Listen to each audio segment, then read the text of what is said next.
Good morning and welcome to another exciting edition of Day 4 with the man Frank Scalish. What's up, guys? I didn't look and see what number it was before I went live. 213. 213. Show 213, back after a week-long hiatus. I was at the Bassmaster Open on Leech Lake. Perhaps some lessons learned there that I would like to run by you later in the show. Congratulations. Well, 2 weeks ago when we were on, they were just a couple days away from, was it the XCS square bills that you had the three colors coming out in? Yeah. That lasted a couple hours. Yeah, it did. That's wild. That's pretty good. Those colors were spot on, though. They were so spot on. I mean, it excites me when that happens because I put a lot of detail into things, and those were they did such a good job on those colors. Yeah, very cool. We're actually going to talk about that today. We were going to talk about it 2 weeks ago. Then the show kind of, as it often does, kind of veered off to the left and we ended up down a rabbit hole. But you had some solid colors in that. And then you had a couple that were like kind of translucent-y to where there was still a lot of color to them. But if you held it up, you could see through the bait. And that kind of, I think we're going to hoe that row. We are going today. Down. We're hoeing the row. So here's the notes for today. 0 notes. Just letting you guys know that there are times when. But we are going to talk about when to go translucent, when to go something that is that is completely solid. Yes, and actually, I have a rule of thumb for it. And I've got some new colors coming out because I needed to meld both worlds together, because there are times when you need a little bit of solidness and a little bit of transparency. And so I created there's a whole line of colors coming out this year, and they will be the mix of both worlds. And I'll show you some of the colors, but I got some old school colors that I want to talk about too, that are available regularly, all the time. Mm-hmm. And there's reasons for it. Now, so, go ahead. You won the Angler of the Year in the Northern Opens in 2005. Yes, I did. Yes. Currently, as 2010. 2005, you went 7th, 4th, and 35th. Yeah, I think I finished 4th. Or 3rd. Okay. Yeah, I had a 2009 Northern Opens. You went 3rd, 2nd, 3rd. Yes. Now, as we're recording this currently live over on the Mississippi River, pools, I think 7, 8, and 9 out of La Crosse, Wisconsin, you have Trey McKinney and Chris Johnston, who are tied for the Angler of the Year lead going into the final event. Mm-hmm. You've been in that situation before out of Sandusky in 2009, where you were like, hey, and I think there's probably a $10,000 cash prize that went with Angler of the Year and a spot in the Classic that went along with that. It was big back then in 2009. I remember. I think that I 100% know you made the Classic through that. Yeah. Oh yeah. But I made the Classic through the points. Okay. But I would have made the Classic. You make the Classic if you're Angler of the Year, you're making it through the points. Yeah. But walk through. I just want you to walk through like what those guys are going through, because you've been in it at a very high level for an Angler of the Year. When you go out with just a couple days left and all the marbles, and you've got 100+ guys behind you, and you're either going to leave with heartbreak or joy, I would imagine. Yeah, that actually happened to me 3 times. And 2 of the times were heartbroken. So listen, so here's the deal. So that tournament was very bizarre because the points were shaken out, and as I recall, the points were shaken out where all I had to do is catch 1 bass and I make the Classic through the points. I had a pretty nominal lead in the points race to win the points. If I caught 5 fish in 3 days, I win the points too. I win Angler of the Year too. And my initial play I was sitting at home and I said, you know what? I'm just going to run to East Harbor and catch 5 fish and call it a season. And man, that didn't sit with me good at all. I said, no, I got to go try to win this thing. I can't take an easy road out. You know what I mean? I just couldn't do it. So I really practiced hard. Got on good fish and legitimately put myself in a position to win the event, and everything else. And so when I looked at the points for Angler of the Year, I forget who could catch me. Now I forget who could catch me, but he was far enough behind me where all I needed to do is just not stumble, and he needed not to really crack them. So I was pretty safe going in on it, and I had a good first day, and I knew after that there was no way on earth that I wasn't gonna take home Angler of the Year. And There it is, right there. There it is. That's Yeah. you launching. That's the whole family right in there. Yeah. Which one is that? Frankie right there? No, the guy on the far left is Ray. Okay. Rachel's next to him. Yep.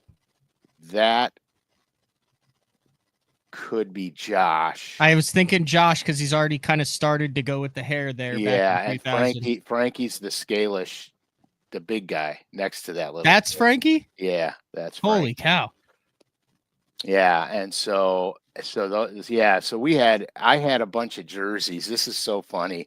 I had a bunch of jerseys, and I just thought it would be, and I knew OSI was going to be at that event. Yep. And so I had a bunch of jerseys, and I just gave them to everyone. I had like 14 or 15 people in there wearing Scalish jerseys. I like it. It was funny, man. I like it a lot. Yeah. If you have the audio, do you have the audio on that weigh-in? No. Oh, that's too bad, because if you could hear my wife screaming in the background, dude, like a maniac screaming. It was wild. But yeah, so you can't, when you're out there fishing, you can't think about the point race. All you have to worry about is catching one bass at a time, because if you start taking yourself out of actually catching a fish, you may miss a clue, you may miss a bass, you may be late on one. And so you really want to focus on catching those fish. That's kind of really how I played that event, to be honest with you. I didn't care. I got nervous the night before because everyone was bringing it up. And so I got really nervous the night before. And like I said, I was going to play it safe. And I decided that I never do that ever. I always fish to win. So I'm not going to change my game plan or my strategy. And that's pretty much how that one went down. It was very memorable, actually. Very cool. Man, there were some names that fished this. Yeah, dude, we had a heavy I mean, there you are right there. You're weighing in. There's Ike. There's Arkansas, Mayflower, Arkansas's Billy McKegren. Yeah. In the back right there. Very cool. Yeah, it was a good event, man. It was really good. I would imagine you remember pretty much every cast in that when you've got the Angler of the Year and all that stuff on the line. It's a blur now, but it happens. So it happens. It's so surreal when it happens. Because there's so much at the venue. Like, you're going to make the classic, Angler of the Year, plus the weigh-in, plus your buddies that, like Jonathan and all the guys that I fished against that I was tight with. You just get in the moment and everything becomes really fuzzy. And then when all the dust settles, you're like, oh my God, you know what I mean? You're like, oh my God, I did it. Yeah. And that's really how it was, and I had shallow fish going and I had deep fish going, and it saved my ass because we had a northeast wind and the shallow fish vacated. And so I went to the deep fish and they stayed put, but they left the structure. And here's the crazy thing with smallmouth. Okay, current dictates how they're going to relate to glacier grooves, deposits, rock piles, etc. And the current on Lake Erie flows from west to east. So it goes from the Detroit River to the Niagara River. Mhm. And so with the east wind, when you have an east wind, it stalls the current. And so the smallies will, at times, they'll suspend off of the structure and get away from it because they don't have to use the structure for current or anything. And so they'll get off of it. And that's what happened to the deep fish. They got off the structure, and we didn't have live scope, or I didn't have live scope then. And, no one did. That was 15 years before live scope. Right. And so what happened was I went to the structure and I wasn't getting bites. And I started to kind of get in my head a little bit. And then I caught one and I went to re-rig the drop shot, and I had drifted off the structure a ways, probably 30 yards off the structure. And my non-boater connected with a big one. And I went, oh my God, they're out here. And so then I got on the trolling motor and I started monkeying around out there, and I can see them on my 2D screen. And I would drop down on top of them and catch them. And they were suspending out in the middle of nowhere. Same depth as the top of the structure, but just way away from it. And so once I figured out where they were out there, we just milled around out there and plastered them, dude. We plastered them. It was a really good tournament. So if I was focused more on, oh my gosh, I'm not going to catch them, oh my gosh, angler of the year, I would have never focused enough to get to find them away from the structure. You know what I mean? I just wouldn't have. And so that was kind of that. My main focus was just catching them. And then after the first day of the event, my main focus was winning the damn thing. That's really what I wanted to do. Yeah. But I shot myself in the foot on that one, because the first day of the event, I did not take advantage of the bite I was on. I caught 6 fish and left it. I remember you saying that, and then you went back the next day and it was all gassed out, and they didn't even get on them. I at Leech last week was the first time. The biggest cliche in fishing is the guy who's not on crap and I went out there and I fished to win. I swung for the fence, and I came in with 2 12-inchers. Yeah, that ain't swinging for the but fence. I legitimately at Leech this past week was one of the. You have to have a scenario to, in my opinion, when you're in the opens right now fishing for a EQs or points, you have to make business decisions, is what I call them on the water a lot. And I was out of it in the points heading into it. As a fisher, I had top 10 last year. I feel like, and then after practice, I knew it was like one of the first tournaments that I was 100%. I was dedicated to fishing to give myself an opportunity to win that event, because it didn't matter. I couldn't move up in the points.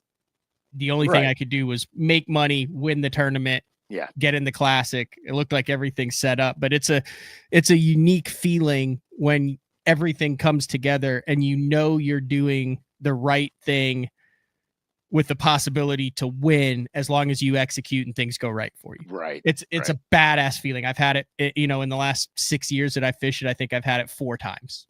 Yeah. And I've had it like once in back-to-back events, but even then I was still kind of fishing for points because I was trying to make the Toyota Championship back then. And then one of the other times I was in the points for the EQs or for the opens to make the Elite Series at the time, but I was so far out of it this time. It's like such a cool, stress-free feeling.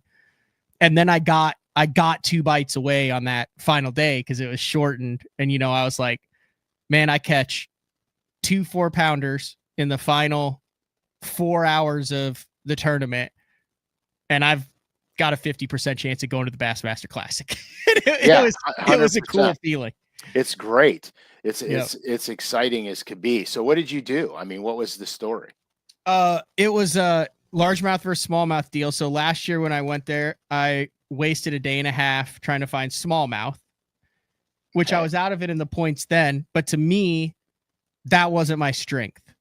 And I feel like I understood the smallmouth where they were. It was obviously one on smallmouth last year. You have the opportunity to catch bigger fish, but they're tricky to catch because once you catch them, you can't catch them. So you have pressure, all sorts of stuff. Mm-hmm. So my theory was spend time finding isolated boulders that they live on, but realizing that those are only viable options for the first hour of each morning of the tournament. Holy crap. Dude. Because once someone else has fished it, he's going to catch the fish off of that. Right. And they're not going to be there anymore. Right. So it was more like individuals. It was 100%. I feel like they owned that boulder and they did not like anything that came around it. But, you know, if you start running that stuff, and I did this last year, I ran it for 6 hours and didn't catch anything on day one and came in with 4, those have already been hit. So my thought was I needed to focus on areas that had a population of fish, but also had enough targets to where even if there were a bunch of guys fishing it, you could maximize overlook targets. Gotcha. So a fish that's on a boulder that's 5 foot tall, where there's an 8 foot tall boulder 30 foot away that everybody goes, that's the money boulder, but they don't cast to the 5 foot tall boulder because they could see. It's like kind of what you're talking about on breaking down a laydown, right? Oh yeah. There could be a strike zone, but if there's a really juicy spot, but it could be that adjacent spot that those fish are set up. So I found that area on the first day, found a reaction bite to get him to bite on a jig to where I could boat flip all of them on 20-pound string. Oh my God. And then, and was in, you know, I think I was in 25th after day one with 19.2, but 22 was leading it. So I was 2 pounds, 15 ounces back, which on a lake that multiple 25 plus pound bags came in last year. So day 2 was just rough as hell. I mean, rough. Like there's a little canal that you run through and you go out. And I mean, I'm in the middle of the lake, and in front of me is an angler in the open in a tracker with an 80. Oh, good Lord. And we're going through this little canal, and it's probably 500 yards long. It's big lake, goes through the canal, pops out in big lake, right? Yeah. So you go in, I mean, it's glass column, and I look up ahead at the opening up in front of me, and it's like 2 foot higher than we are in the canal. You ever seen that where there's so much water getting like pushed into a cove or something because of the wind and residual wind where the water temperature actually rises? The water temperature actually rose. So I think Frank froze. I've never seen Frank freeze before. Or 213 in. He looks very interested still though. Anyway, I'll tell the story. Maybe he'll come back. Maybe his internet went down. But the water was higher. So I come out and it's like 3 to 5 footers. And fortunately, the angler in front of me turned around that was in the boat. But I end up going out in the middle of the lake. It was supposed to take me 11 minutes because I had an early boat draw on day 2. And it ended up taking 42 minutes to get out there. And there were, we'll see what Frank said here. There were 3 to 5 footers that I was battling trying to cast that jig. And I caught one right off the first bat. That was about a 4-pounder. And then I went an hour without a bite. And then I caught another 4-pounder. And then I went another hour without a bite. And then I hooked one probably like 80 feet out, and I wasn't able to see these fish on live scope at all. I was just able to tell like kind of where the rock was that I was wanting to cast because I was going with the wind, and fired out, hooked one, and it came up and boiled. And I was like, oh, that's like a pretty decent fish. So I'm cranking it, 20-pound string, 7.3 medium heavy rod, softer tip so I could get that jig kind of buried. This is that little Beast Coast finesse sniper jig with little net on the back. And it comes by the boat, and I didn't really realize how big it was because of how rough the waves and wind were. And I just rolled it into the side of the boat, and it was like a 4 3/4 pounder. So I was like, holy cow, I'm 2 bites away. And there are just a couple other boats that stayed out there the whole day like that. And then I went 4 hours and never saw another fish of that caliber at all. So I ended up catching one that was like right at 2, just like a 13.5, 14-inch fish with about 2 hours left. That gave me 4 for, I think I had 14.10 on 4 on the second day, and ironically I ended up finishing in 25th. So, one more 3-pounder, even 2.5 puts me in the top 10, and one more good one puts me right up there, and then the 2 more bites. But I had Laker Howell on, and when we get Frank back on, he had to reboot his system here. He just texted me he had to reboot his system. But when we get Frank back on, I'd like to ask him. Here he is. You back? I think so. What'd your system just crash? Oh yeah. Dude, that's wild. We're having a little storm issue, and all of a sudden my computer screen went haywire and blue and then gone. Yeah. Anyway, I was just talking about how, and I talked to you a little bit about it off air, about how I only got 4 bites on the second day, but got 3 of the right bites early. And when it was all said and done, it ended up being a strategy deal, because Laker Howell won on a frog about as far away from the smallmouth water as you could actually get. But it's also, I think that's interesting is to decide. There's very few fisheries, but up north where you live, we've seen Ish come in on St. Clair with almost a 25-pound bag of largemouth in a Bassmaster Open before. It's interesting, like the gamble to stay out on the smallmouth didn't pay off, but the gamble, which was equally as risky, to put your life in the hands of 5 largemouth, and you caught a 5 on a frog right off the bat, paid off. I'm curious, like when you're fishing up north where you have big largemouth and big smallmouth, Frank, how do you determine, like there's times where smallmouth are going to, especially in one dayers, a lot of our listeners fish 1-day tournaments, which make the largemouth more viable, but an Oneida, a St. Clair, a Champlain, a Leech, how do you determine whether you are going to target largemouth or smallmouth, especially if you're a versatile angler like you, who loves catching largemouth, but also loves targeting smallmouth? Is there a determining factor for you when you're headed to the lake? Yeah, 100%. So for Oneida, I never fish for largemouth on the lake. There's too many smallmouth to ignore. Champlain, I never intentionally fish for largemouth on Champlain. I only chase smallmouth. The tournament, the year that I won Angler of the Year, I took second at Champlain. I was winning it. I had no chance to lose it. The guy that actually caught me was far behind, and he, on the last day, he went largemouth fishing and he crushed them. I think he weighed 24, 25 pounds or some ungodly amount of weight. And he beat me by, I think, 1.5 pounds, if I'm not mistaken. I could be wrong by several ounces, but it was close. There was no way theoretically I should have lost that event.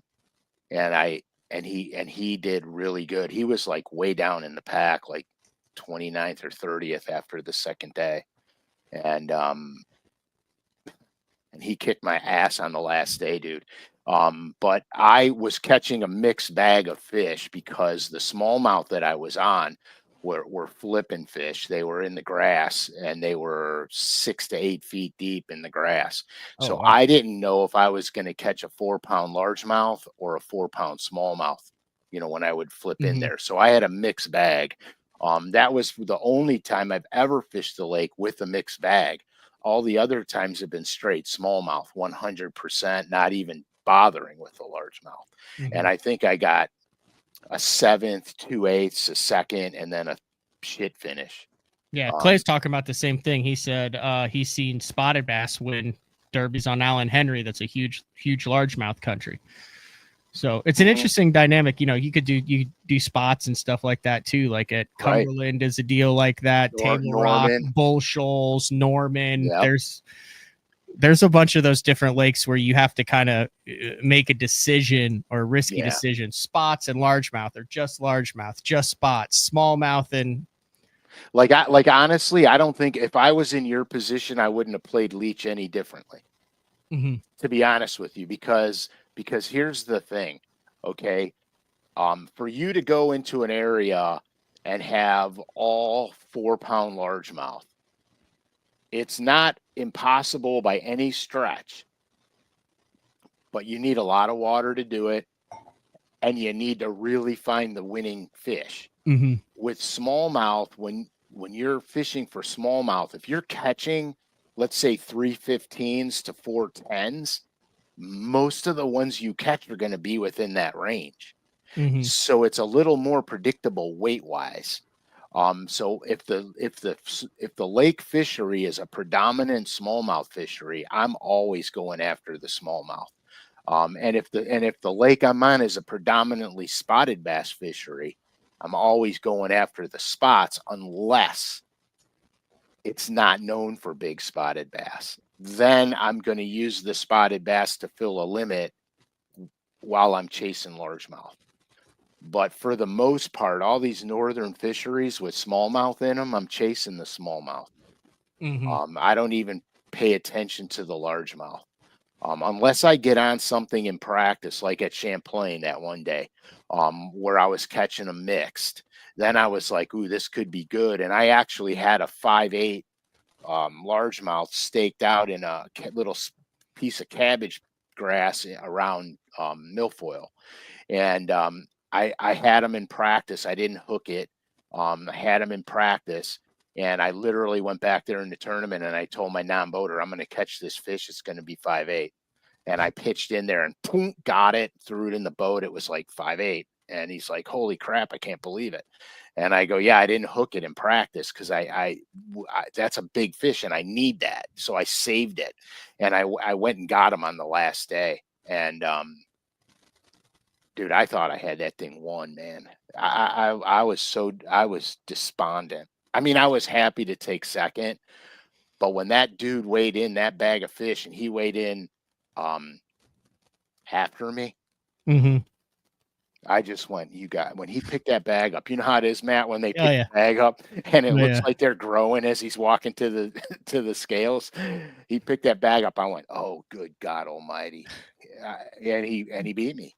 Did you see what Austin Cranford posted on Leech? So I was like keeping up with him. I knew he was going to smash him too.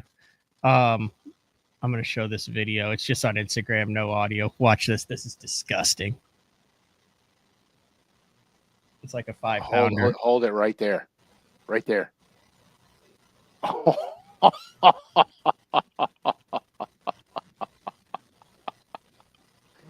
You got to go in for that one, bro. Did he get it? Nope. Came off. Oh my gosh. Yeah, I'll see if I can do it better this time. There we go. Up. There you go. Perfect. Oh my goodness gracious. Oh my goodness gracious. And he weighed in a 2 3/4 on that day too. Like a 5.5. Dude, that's a game-changing bass right there. Yeah. Yeah, that was wild. That's spectacular, actually. Did you that is so yeah, good. let's show it. So we're on the verge, folks. Oh yeah, yeah, let's do this. Of the new BTL Frank Scalish Signature Series clothing drop. Stay tuned. We got a couple more tweaks, but we're probably less than a couple weeks away from this thing. Couple new colors, and we are going with the one-of-a-kind Signature Series Frank Scalish Smalley. It's appropriate after we just talked about. Yeah. But that is kind of like a one-off drop right there, a little bit lighter shirt there. We're doing it in the black. This is the shirt that I'm wearing right now. Oh boy, I guess I need to for the sake of the show. I'm unfortunately 6 foot 190, and outstanding. This is a large that has been washed probably 10 times. I don't know. I don't do your laundry. Yeah, no, it's probably been washed 10 times, and fits perfect. Collar's still around. It's like $5 extra for this shirt. So these are the same shirts that we're going with. Yeah, so I wear the crap out of mine, and I wash them all the time, and they're still perfect. The collars aren't all boogered up, and it still fits good. The shirt is what you want in a tee, man. Yep. It is quality. I just almost gave it away. So we do have, and we're going to change one of these colors. We do have, it is a done deal, the structural element. Outstanding. Scalish. This is the signature piece of the drop. You can see clearly here the structural element right there with all of the contour lines behind it, the BTL Frank Scalish, same t-shirt as before. And I think we're going to do it in this green up here as well. Oh, yeah. Yeah. But there you go. There's the structural element, BTL, one of a kind Frank Scalish drop. I love If you that. guys like the blue, let me know. It's like whatever that kind of color is. I've just never been like a aqua shirt kind of guy. That's just me though. I don't know. I don't think the structural element pops on that shirt. I agree. It pops on the gray shirt though. I love that gray shirt. Me too. I'm totally down for that. I'm so I wish I had him right now. Dude, this shirt's like a year and a half in the making. Yeah, I wish we had him right now. I mean, I'm a structure guy. You guys know that by now. We might keep it just for Chuck because he said he needs the blue to go with this boat. All right. I got back into golf, so this is a selfish drop. I don't have any BTL polos. I know we've got some classy individuals. We've got some lawyers. You might want to wear this in the courtroom. We've got some insurance guys. We've got a bunch of guys who have to get dressed up and like to go golfing. So I love the golf shirt, man. Sport Tech golf shirt in the gray and the black primarily, I think. So yeah, I've never offered a classy BTL offering before. So I'm gonna be all in on that black shirt. Yeah. And we're going to that in case you ever have to go to like traffic court or something like that. in case I forget where the podcast is. Clay said, is that the contour lines inside the lettering on structural element? Yes. Those are actual contour lines. Here, we'll zoom in even closer on it and show you guys. Yeah. So you can see there it is, 12 foot, 10 foot. You see the hump where the E and the M right are? Here. That's a high spot right there that drops off into 14 feet on the side. Oh, 100%. Yeah. It's got a nice inside swing on the right side of the M. Yeah, that was 100%. I was like, we need to do a structural element, and then Frank came up with that and sent the mock drawing and was like, dude, that's a can't miss. So we got that. We got the polos. That's just that. Now, these are the other changes. We'll just talk about this. So I know you're a Browns guy when it's cold out. These are the high-end hoodies. I think they're like probably $50, $60 hoodies, Frank. They're not the cheaper $39 ones. I don't care if you guys want something. The older I get, the more I'm willing to spend on it. This kind of brown one with that fish. Aside also with the BTL, but I think that with the Frank Scalish fish on it would be maybe the signature piece of the drop. Yeah, dude, I love that hoodie. Yeah, some other BTL shirts. We also have just the standard black and green too, but that hoodie, that's the new BTL hoodie there. But I'm gonna try to have him do that. So the only two changes are that with the fish, and then change one of the structural element colors. Perfect. And then these are the patches that we bought. So these are 100. We only have 100 of these patches. So there's 100 hats. But they'll have their choice of hats, right? Yeah. These are just some of the different options. I love that one right there. Yeah, I'm on that hat. That is the hold on. I'm so all over that hat right there, man. That is the Pacific Pro Model 104 BR. So like it's like not a Richardson 112, but it's like the kind of mixture in between that and a more rounded hat like that, but also doesn't make your ears stick out when you wear it. Yeah, it's more rounded. I don't know if we can get it. So these are like called Umpqua hats below here. This is probably boring to people, but this is how stuff gets done. It's the only way it gets done. But this hat that I have is a branded Bills hat and I got this in Minnesota at the Wilderness. I But hope we can I get am that going to hat. check and see if we can get that branded bills, because it's kind of got like a little bit of mesh in the back of it. It's structured, but not really. It's got the flex fit inside with the deal on the back. That's what I mean, want. that's a money hat. Like it's a comfortable hat. Yeah, That's a perforated summer style cap. Yes, I need a hat like that because of my chrome dome, baby. Yeah. Yep. But that's that logo. So, you know, that's a patch like the old. So, like I had to buy these. These are like the old BTL logo hats. Like I'm out of patches, so that these don't exist anymore. But see how it's like the patch that's like, yeah. That's cool. how yours is. Outstanding. On that, like that patch style. Love it. And then I went ahead and did some rubber patch, and this is that same. So this is like a raised rubber patch hat. There's also just 100 of these for BTL, and that's just something that I wanted.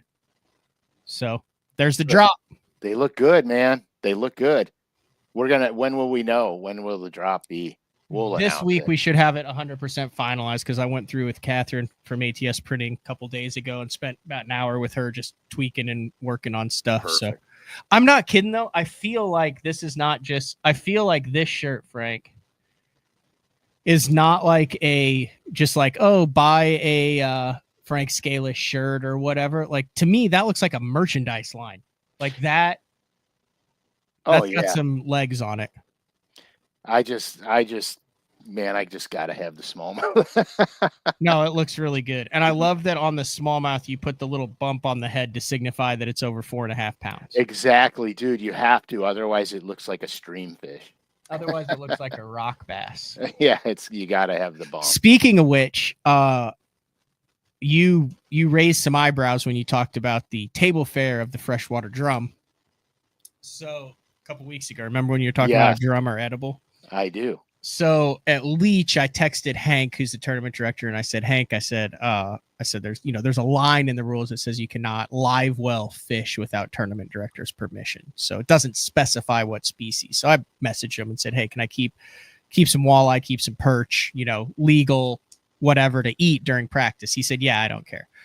So I got on these boulders with a dice, and I started catching, magnum rock bass. Oh yeah, dude. Like 13 and a half, 14-inch rock bass, like probably pound and a quarter rock bass, Frank. I've got to have a picture of them. I know I took a picture of one. It looks just like a bass. So I think I know where you're going with this. Where am I? I kept a couple rock bass. Table fare. I kept 5 rock bass because I didn't know what the limit on rock bass was. So I thought, well, it's probably 5. It ended up, you could keep whatever you wanted. Look at the size of that rock bass. Oh yeah, dude. Those are eaters, man. Those are eaters. So good. Oh yeah. So good. Like you get hardly any meat off of them just because of how big their rib cage is and their bone line in it. But the meat is between a perch and a walleye. It's sweet like a bluegill. Yeah. And I beer battered them, and they were the hit of the hit of the house. Yeah, dude. So when Frankie was younger, I used to take him downtown all the time, and when the rock bass would come in numbers during the spawn, and we would throttle them, and they were all gigantic rock bass, and we would bring them home and fillet them up and eat them. They're fabulous. Clay, that's a good question. I'm going to step off screen really quick, take my shirt off, and let you know exactly what model it is. So chat for 2 seconds here, Frank. Outstanding. Well, I guess he owes me that, since I bailed on him earlier in the show, not intentionally. But yeah, going back to the rock bass thing, they readily eat spinner baits and crankbaits and jigs. When you're catching the good ones. Go ahead. Comfort Colors heavyweight ring spun tee. Dude, that was so fast, man. You're like a supermodel. Get changed and then you come back with a new outfit. Yeah. But no, anyway, rock bass, if it is not a gigantic one, not worth your time. No. If it's a bluegill size rock bass that you're like, oh, that's a good size rock bass, throw it back. You will not get enough meat. It will frustrate the hell out of you. Yeah, it's not worth if it. it's like, damn, that's a big rock bass, and you're keeping fish, box it. Yeah, because you'll be pleasantly surprised. I mean, we used to eat them all the time. They're good, man. They're good. But it's funny. I mean, Juice has a recipe that I got to get from him. So Juice, if you're listening and watching the show, you need to send me your half shell recipe, like the slurry you make, all of it, because I might go out and catch a couple of big hybrids, stripers and white bass mix. And I want to do them on the half shell. So help a brother out, man. I'm always looking for new things to cook. Hey, can you jump on BTL and give Frank your half shell recipe? You're on live right now. I mean, he doesn't have to do it live if he doesn't want to. Yeah, give me a second. Let me get out to the boat here. Okay. Is he fishing? Is he fishing today? He might be. I'm gonna send him the link and he can walk us through it. You good with that? Yeah, I was kind of hoping he'd just write it down for me and send it to me. But okay, I can do it. I could take notes. I have a pen and a big blank sheet of paper. Well, he'll probably send it to you also too. Perfect. While he's getting on, let's actually do a little bit of the fishing, then we'll close it with the recipe with Juice on. So we kind of teased it at the beginning that those 3 XCS colors. Yeah. When are you going clear? When are you going can't see through the crankbait? Okay, so here's my rule of thumb, and here's another thing. This works with soft plastics as well. With soft plastics, I look at the watercolor and I try to match the watercolor. That's kind of a rule of thumb with soft plastics. Now, when the water gets brownish and dingy, tanninish color, then I'm going to go something contrasting, like, a June bug or a black and blue or something to that effect. But most of the time I'm in the green pumpkins and watermelons phases, whether it's, Bama Magic or Magic Cross Swirl, whatever you call it, or green pumpkin blue or watermelon candy. I want some type of flake in it because the darker flake will reflect UV light. They may not see the color. Like everybody says, why do they put black metal flake in watermelon? Well, because the black flake reflects UV light, so they see little flashes, little sparkles. It doesn't necessarily have a color to it, but they can see it.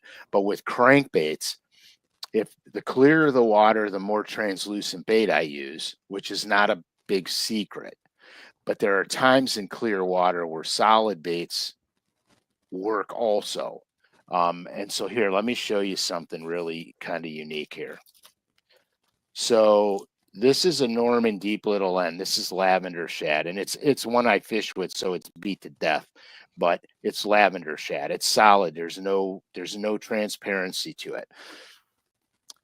Normally, this is one of my go-to shad patterns.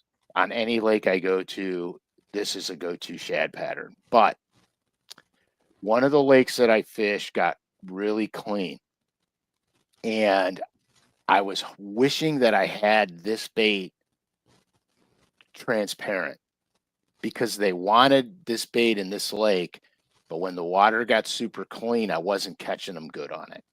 So I found, and I don't promote places, but I found a Norman deep little N on Tackle Warehouse that is lavender shad ghost, which is see how it's transparent? Yeah. And yep. I'm like, oh my God, I need that because they'll go off on it. So I went and bought a lot of them, and it was a special run that Norman had done for them.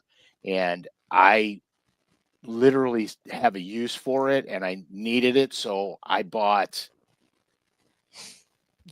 deep little ends, NXS's DD22s. I bought them all. I didn't buy them all, but I bought a lot same of color. One is just translucent or transparent. Right, one of them is right yep. Here. You can see the difference. Yep. And so because I needed this lavender shad in a bait for cleaner water. And so that's what I did. So in we talk a lot about shad patterns, transparent, hot shads, etc. So this is a color that I painted a while back for Norman. I think it's True Gizzard shad. Okay. This is solid for the most part. It's got a little tiny bit of transparency, but there's so much pearl on it that it'll read solid in the water. I needed something to be a really good representation. And then the standby is tropical shad and chartreuse and blue. Because there are times when the hot pattern will work in both clean and off-colored water. And so you need it. But this is what I really want to get to. So in here, okay, there's a lot of crap that goes on in there. And I said, I need a bait. I need to start painting colors that you could use either or. Doesn't matter. So I thought about it for a while, and these colors will be coming out sometime this year, and I'm not showing them to you for a pre-sale. I'm showing them to you for the point of transparent versus solid. So I don't even know what I call this one. Ghost shad. So this is transparent, okay, except for the back and the belly. So what this thing is going to do, it's going to give me a solid back and a solid belly. So when it pitches and rolls, it's going to have that solid look to it. It's also going to have that semi-translucent look to it. So I designed this to be fished in basically any water condition. So I made a series of these baits. This is Ghost Herring, same principle. It's semi-transparent on the side, the back is solid, and the belly is solid on it with a lot of pearl. I put a lot of pearl on the belly and a lot of pearls on the back because I wanted to reflect different colors in different water conditions. That's the trick with the pearls. And then I decided that I was going to do a bait that was a little more on the solid side. Mainly I'm appealing to, I want to say smallmouth and spotted bass with this color, but I've already been fishing them and I'm catching everything on it. This one is called Tequila Sunset. It's semi-transparent, but I got the solid back. That one will last about a half hour. Yeah, this bait is something. That'll get sold out instantly. That one's Right. freaking cool. I've never seen a crankbait that color, Frank. Isn't that slick? And you're not going to get in trouble for showing that, are you?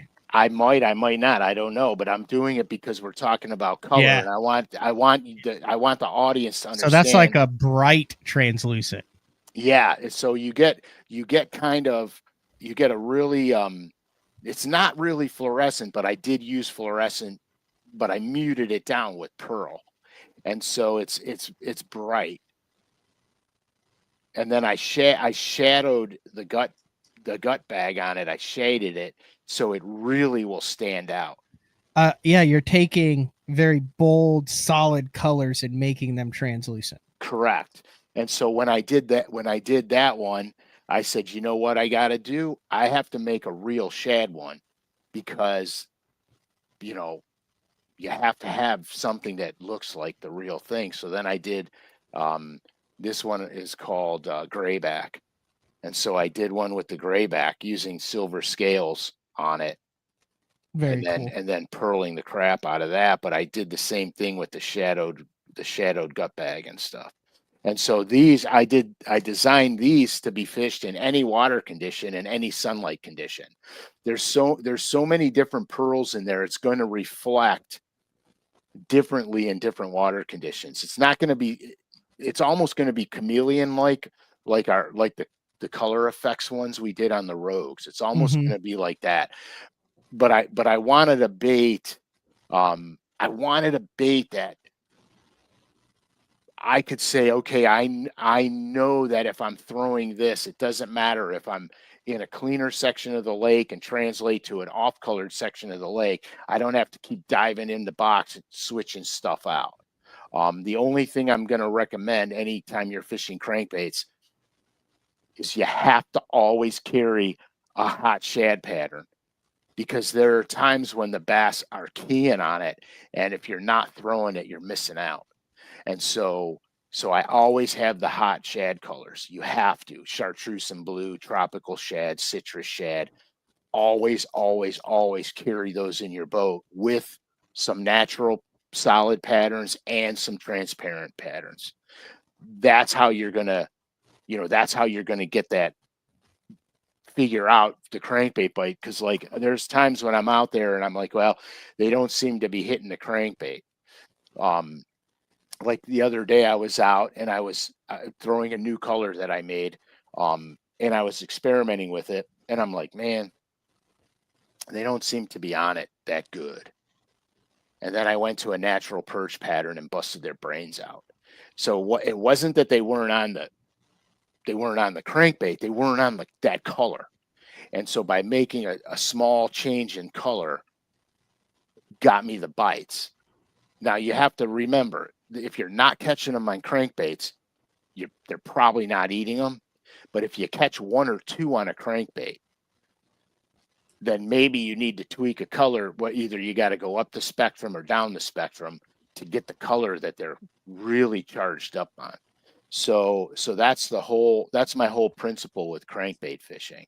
The problem with me is I'm addicted to it, and I have probably 6 crankbait boxes in my boat, which is problematic for me, because you can go down the rabbit hole. You know what I mean? You can definitely go down the rabbit hole. Are there times where you'll, like, let's say they are eating a crankbait? Are there times where you'll notice on a solid color they are hooked better, deeper front hook than when you're throwing one that is translucent? Yeah. To where, like, I mean, is that the same thing, like where you're gonna go, okay, maybe, if they're slapping at the solid color, maybe getting it outside the head or losing it, then you're going to go to translucent to maybe try to get them to commit more. Or if vice versa is happening on the translucent, you're going to go to the solid to where maybe they can see it better. Yeah, I got a perfect story for that. So the guy that was in the picture, my buddy Ray, that was in the picture you showed earlier, he came to Pickwick with me one time practicing. And I was fishing a shallow stump field. There was a lot of stumps on it. We were fishing shallow, and I had a Tennessee shad bomber square A on, and I started catching them on it. And exactly like you said, every one I caught was one of the treble hooks. One hook of the treble hook was in his mouth or on the side of his face. And so I dove in the box, I grabbed the chartreuse and blue one out, and I said, Ray, throw the chartreuse and blue one, because I got to see if they're eating it better. And he's like, I'm not throwing chartreuse and blue. I never throw chartreuse and blue. And I said, all right, here, take the Tennessee shad. I'll throw the chartreuse and blue. And they were literally choking on it, like the entire square bill was in their mouth. And so here, listen, that's a true story. Color matters when you're crankbait fishing. It absolutely matters. And if people tell you that it doesn't, then they don't fish crankbaits, because color matters. And so you could tell by how they're hitting it. Or if you get one and you're fighting him and he comes off before it ever even tries to jump, they're swatting at it. They're not committing to it. And then you change color, and all of a sudden the only thing sticking out of their mouth is part of the bill. That is a color change. I like it. So no, I mean, at some point in 2026 or 2025, those will be available, or you don't know? Yeah, sometime they're going to come out sporadically throughout this year and part of next. I like it. Yeah, there's a whole bunch. There's a whole nother signature line of colors. I think those are going to start coming out in October. I did a special one for Halloween, which is pretty badass, which I'm not showing you now though. 300 of them? Yeah, I don't know how much. Yeah, minimum. No, but yeah, 300 in the run.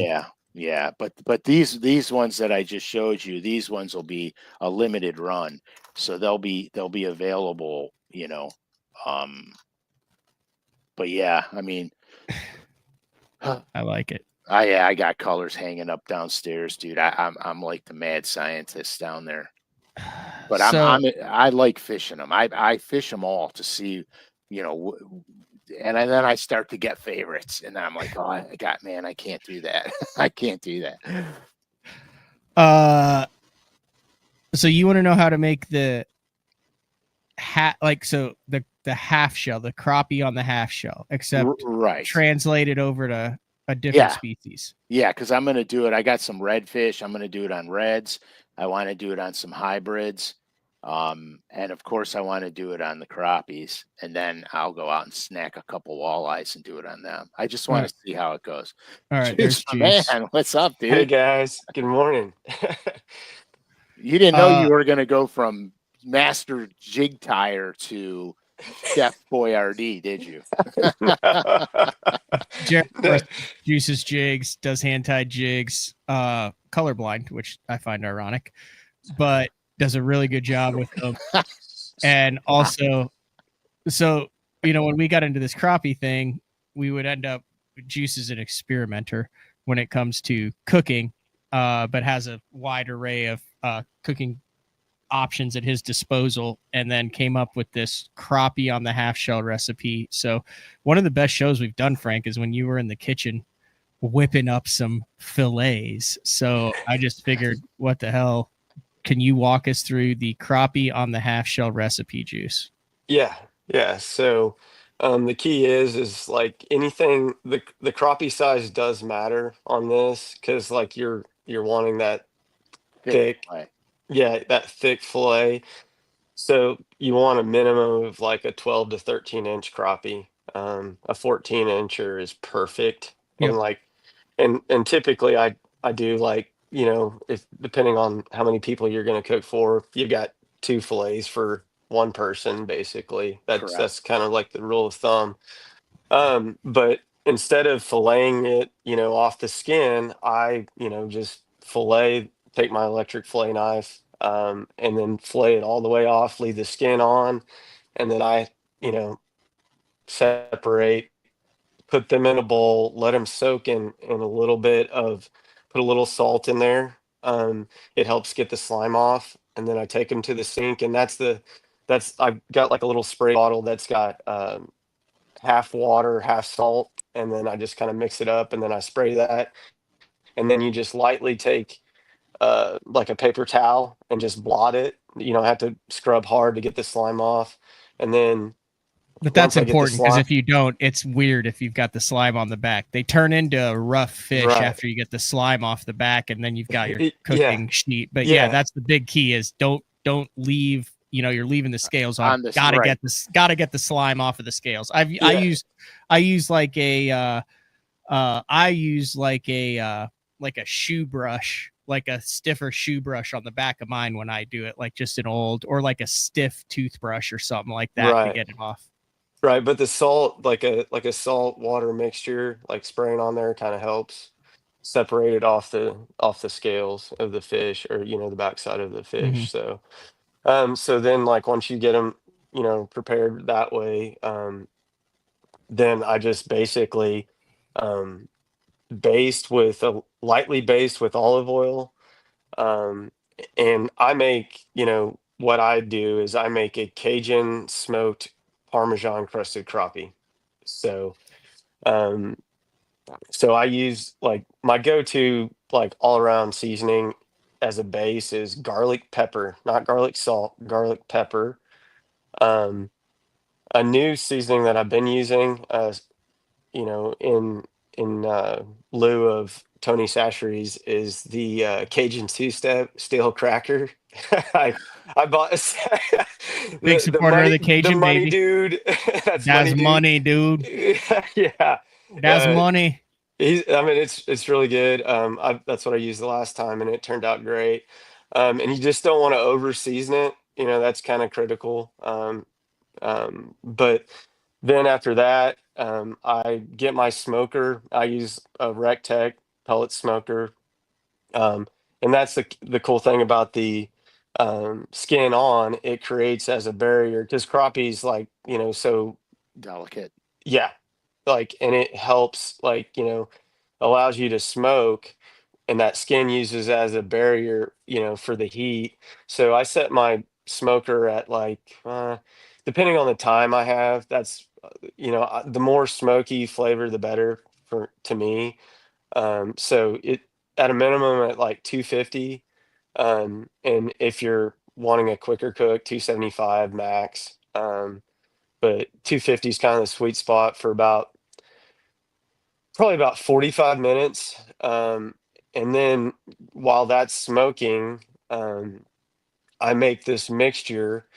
I've got the recipe right here. I pulled it up. I save all my recipes on.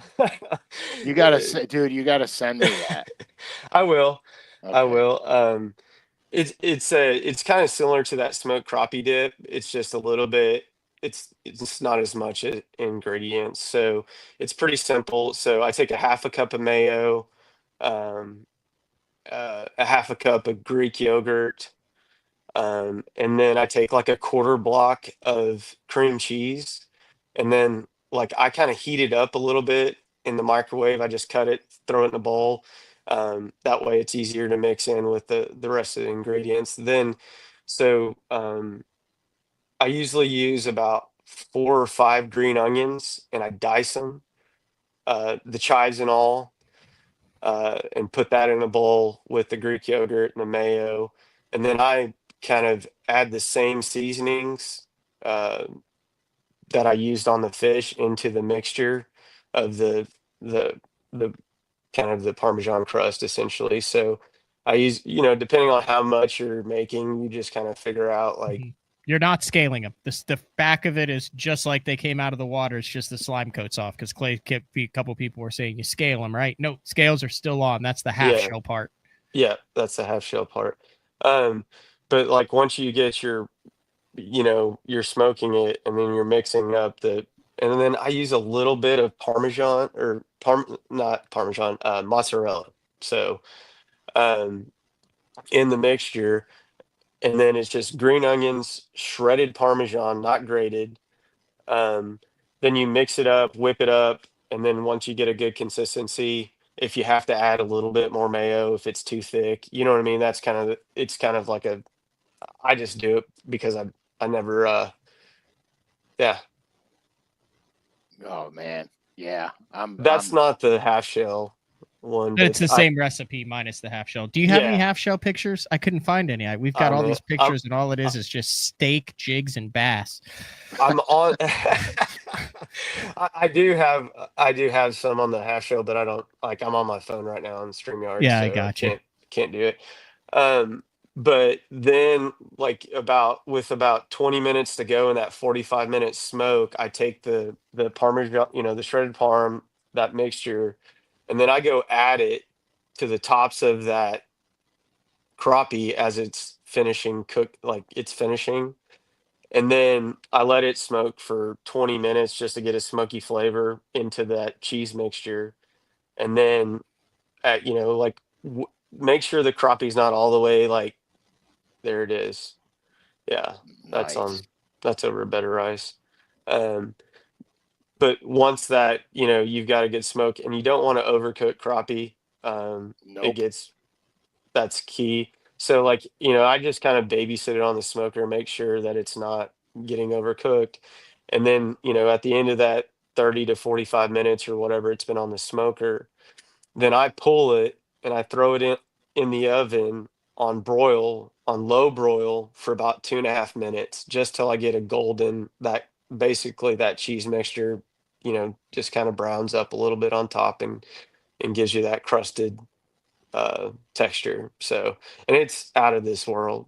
So, Oh, dude, don't think I'm not doing this. I'm gonna go catch a couple of hybrids and do it.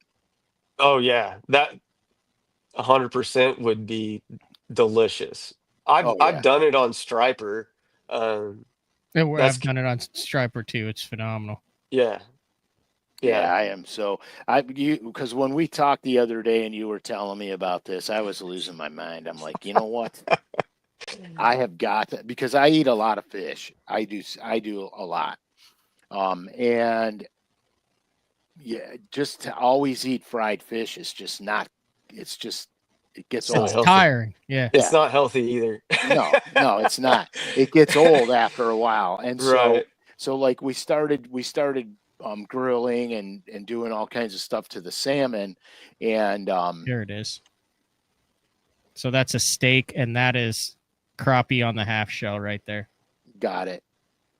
Oh yeah, that looks banging. And honestly, like once you pull them from the broiler, you can almost like get a really wide spatula and you can just take, if some people are weirded out with the half shell part, depending on the person, but like you can take, yeah, I know. I'm just saying, like, forever, if your wife is, You just See, slide it right no, under the skin; it'll no, be so separated. no, because here when I met my wife, she never ate wild game or anything. right. And then when I met her, she was eating rabbits, deer, antelope, elk, you name it. It was whatever, like frog legs, whatever, squirrel, nothing. She'll whatever, she'll eat it, and she'll eat it. So I've she's got not. one. Go Yeah, ahead. I've got one more recipe that I want to share with you guys. So, I actually did this on the Now my 4th of paper's getting full. So the same thing with the larger crappie fillets. This 4th of July, we were on Lake Eufaula at my in-laws' lake house, and I caught some pretty nice crappie, and I saved, I don't know, probably 6 good ones. And I made a blackened crappie. Yeah, Those are yeah. the kind you want right there. See how Yeah, thick they are across the Oh back? yeah. I made a blackened crappie over the top of a bed of rice and crawfish etouffee. Oh God bless it, dude. That's legit too. So, but just get you a good like Old Bay's and then your Cajun seasoning and just throw them on a griddle over the stovetop, or if you've got an electric griddle, whatever you have. And that's a really quick, easy way. Now, my wife and I are kind of a team when it comes to the kitchen. So she makes the crawfish etouffee and the roux. So, um, but I've got a buddy of mine that's from Moonshine, Louisiana, that I grew up like my whole career. He's full on Cajun, and he actually has a cookbook, and so I use his crawfish etouffee recipe. Oh my gosh, dude. It's pretty darn good. He sells them on PayPal, so they're like $15. But it's Give called me the name of it. I Ragin' want it. the Ragin' Caucasian.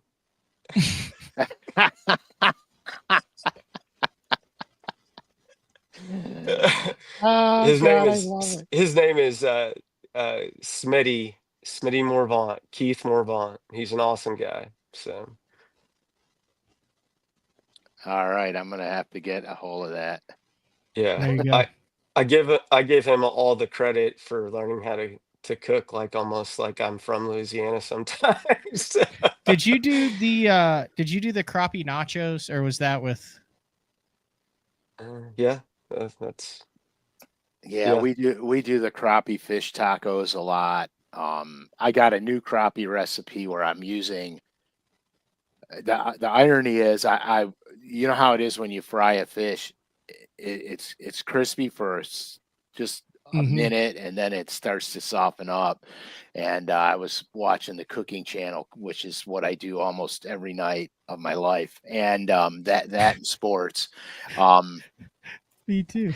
And so what happened was they were doing it was a competition. I think it was Tournament of Champions, and they were doing fish, and the chef added white rice flour to all-purpose flour, and said it will remain crispy. And so I said, man, all I got to do is tweak my recipe. So it took me a second to find out the how much of each I needed, but I used a half a cup of all-purpose flour, a half a cup of Bisquick, and a full cup of white rice flour. Of course, I season it.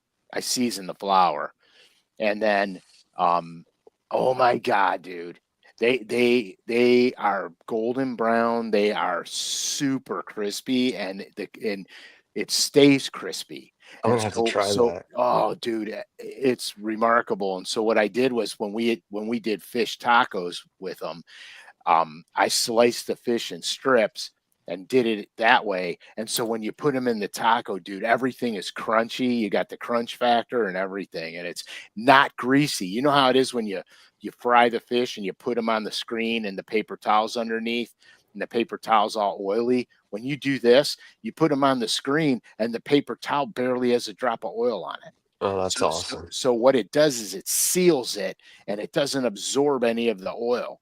And so I learned that from the cooking channel. And so anyhow, so that's what I started doing. And it's healthier for you because you're not consuming all the oil.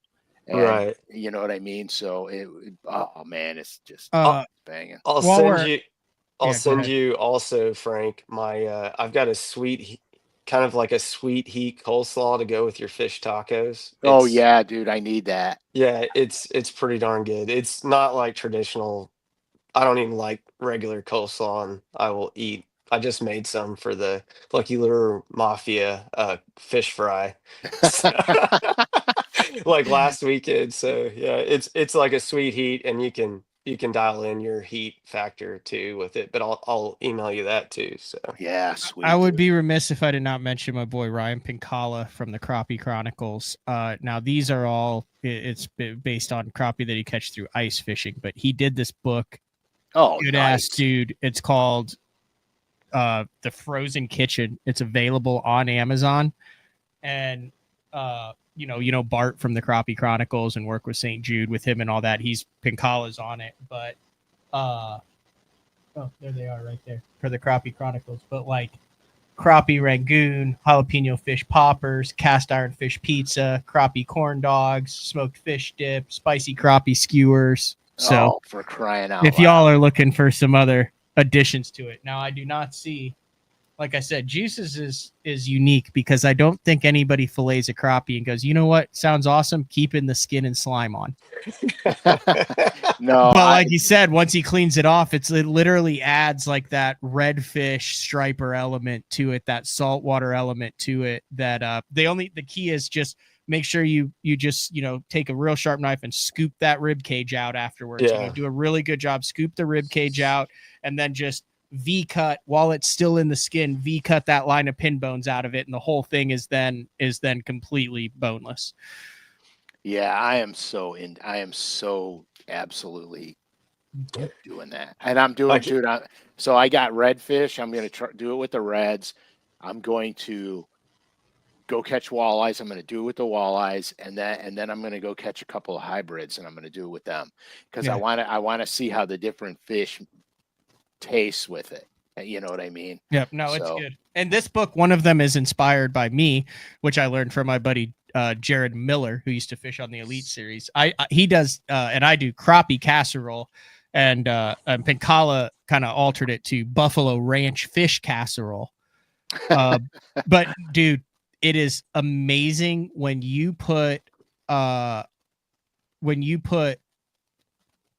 ranch dressing on top of raw crappie and then bake it. It disappears and bakes into the fillet, and then you put, I'm not going to go through the whole thing now, but it's kind of the same thing as like juice, to where you end up with, it looks like lasagna or a casserole, but it's baked crappie. It's phenomenal. I do have one more note that I have done before too, Frank, that I was telling you about the other day. I forgot. Instead of using olive oil kind of as your binder for the crappie on the half shell, I started using, I'm a big fan of it, the W sauce. If you guys haven't had that, it's incredible. It's like a big, it's like a bolder, thicker Worcestershire. I can't even say that word. You did good. You did but good, the W man. sauce as the binder, just to kind of give it a bolder element to the to the Yeah, fish. and I'm flavor. I'm Italian, man. I drink olive oil. Okay, we'll stick to olive oil then. But if you like, if you like a bolder flavor, it kind of is kind of interesting. So I don't think I showed either of you what I ended up actually finally catching for once in my life. I didn't tell you this, Frank. No, I don't know what you're talking about. 2 in 1 day. Oh, that a boy. That's a real muskie. All right. 2 giant Leech Lake muskies. One on a minnow, one on a chatterbait. Outstanding. They're so freaking cool. how long did it take you to get those in? I'll tell you what. Once they realize that they're whipped, they kind of look at you and go, "All right, do what you got to do." Yeah. It's the weirdest thing ever. I mean, they fight hard. It probably took 5-6 minutes on the spinning rod and probably a minute or 2 on the bait caster. But like, once they kind of come up by the side of the boat and they're like, "You got me," they don't really. Have you found that, Frank? No, maybe those ones that you're catching. No, when I catch them, I bleed more than they do, because they don't stop. But I'm also crankbait fishing for them, and so when and they'll come jumping out of the water 6 feet high, and do all kinds of crazy stuff. It's so much fun. Yeah, And I mean, I got one to jump. All right. That is excellent. And I never ate a muskie, but I've eaten northern pike. I think that's exceptionally frowned upon. I don't know. Those are apparently Leech Lake strain muskie, which they stock all over the country. That's why they have the spots on them and not the bars, and that's where the spots kind of originated. Okay, so the ones with the bars are tiger muskies, and they're a cross. Well, this is not a cross. This is like a leopard. No. Yeah. Okay. Yeah, I know. And then the true muskies, they'll have spots on them, but not as prevalent as the ones you have. You'll have a few spots on the rear section of the fish. Will be the real muskies, and then the ones you just showed. But they're cool. Like, I fish for them a lot for fun because I just love catching them. But like I said, every time I do, I bleed to death.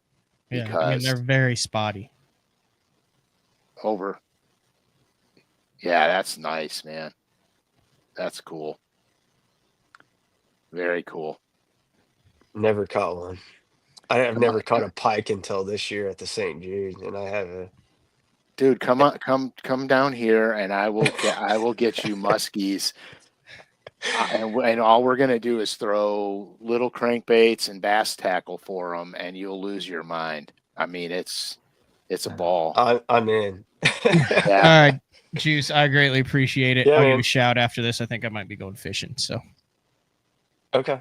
Dude, thanks. Hey, send me that stuff, Juice. Or Yeah, call, I'll text me your email. It's easier just to email this stuff out. at Juice's Jigs at Jarrett Morrison. All he does is post, like I said, hair jigs, steak, and fish. So, you guys have a great day. Thank you, my man. Thanks, dude. Yeah, that was cool. Yeah, I had no choice. I needed that recipe because I got ideas. I got plans. Mm-hmm. He does a good job with it too. It's phenomenal. Do you have a smoker? No, but I can cheat it on my grill. Dude, we gotta get you a smoker, Frank.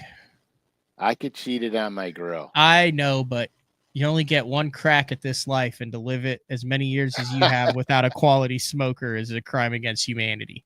Dude, there's a lot of crimes against humanity. You can get a nice quality pellet grill for not that much, and it will change your life. You need a sous vide and a pellet grill. Yeah, I mean, there's things that I have to do that I have to get because I'm doing more and more cooking, but I don't mean I'm getting more and more into more extravagant type of cooking, and there is things that I'm missing that I need. I feel like if you sell out, because there's only 100 patch hat Frank Scalish Smallmouth Bass Signature Series hats. I feel like if we sell out of those, that you're obligated to spend a portion of that, which it isn't much because we don't mark them up very much at all. But we do mark them up. You do make some money off of it. Well, yeah. I think that should go towards a smoker. Just the hat, not the shirt, not the hoodies or long sleeve So- or anything. so but I think the hat money should go towards a quality smoker. We can see what we can do to maybe get you one if we try to work it into some future shows. My God, we lost Frank again. And we're an hour and 20 minutes in and we were about to wrap it up. So now the conundrum works is either I wait. You know what? We're just going to wrap the show up. We're an hour and 20 minutes in. It was great. I'm actually kind of back in studio now for the next month or two. In September, Frank, it's actually cool to talk more about it, is headed to the Bass Fishing Hall of Fame to attend it, to watch the inductions this year. So big shout out to Juice for coming on and giving his recipe. And I cannot wait to actually see how this Bassmaster Elite Series ends up. But cool to kind of open the show with Frank when he was talking about, you know, in his mind, remembering when he was competing for that Angler of the Year. So this has been another edition of Day 4 with the man Frank Scalish. Same time, same place next week. We'll talk to everyone then. See ya.